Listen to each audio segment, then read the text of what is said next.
Cricket বিশ্বে একটা কথা আছে, বিপদ যখন আসে চারপাশ থেকে ঘিরে ধরে। ইংল্যান্ডের ব্যাটিং লাইন আপ যখন তাসের ঘরের মতো ভেঙে পড়ছে, সবাই যখন ভাবছে আজ তো গেল, ঠিক তখনই ক্রিজে আসলেন একজন।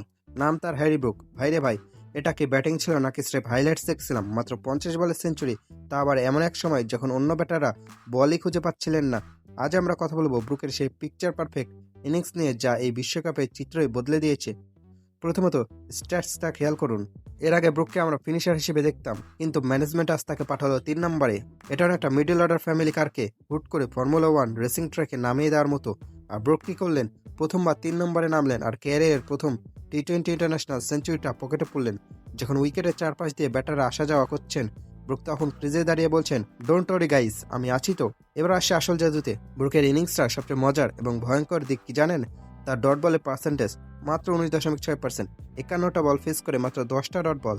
মানে আপনি যদি ওই সময় চোখের পলক ফেলতেন, তাহলে হয়তো 1 রান মিস করতেন।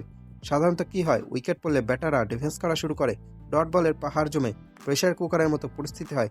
কিন্তু ব্রুক যেন প্রেশার কুকারের সিটিটাই খুলে ফেলেছিলেন। সিঙ্গলস নিয়েছেন, গ্যাপ খুঁজেছেন, আর যখনই বোলার একটু ভুল করেছেন, ধামাকা 4 ছক্কার বন্যায় বোলারদের কান্নাকাটি করার অবস্থা বানিয়ে ছেড়েছেন।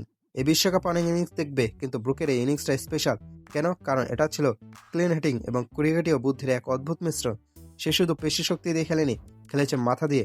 যখন বাকিরা স্ট্রাগল করছিল, সে প্রমাণ করেছেন কন্ডিশন যেমনই হোক, ফর্ম যদি তুঙ্গে থাকে, তবে যে কোনো বোলারকেই পাড়ার বোলার বানানো সম্ভব। লর্ডস হোক বা ওভাল, ব্রুক আজকে রাজত্ব করেছেন।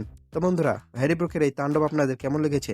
আপনাদের কি মনে হয়, ব্রুকই কি এই মুহূর্তে ইংল্যান্ডের সেরা টি-20 ব্যাটার?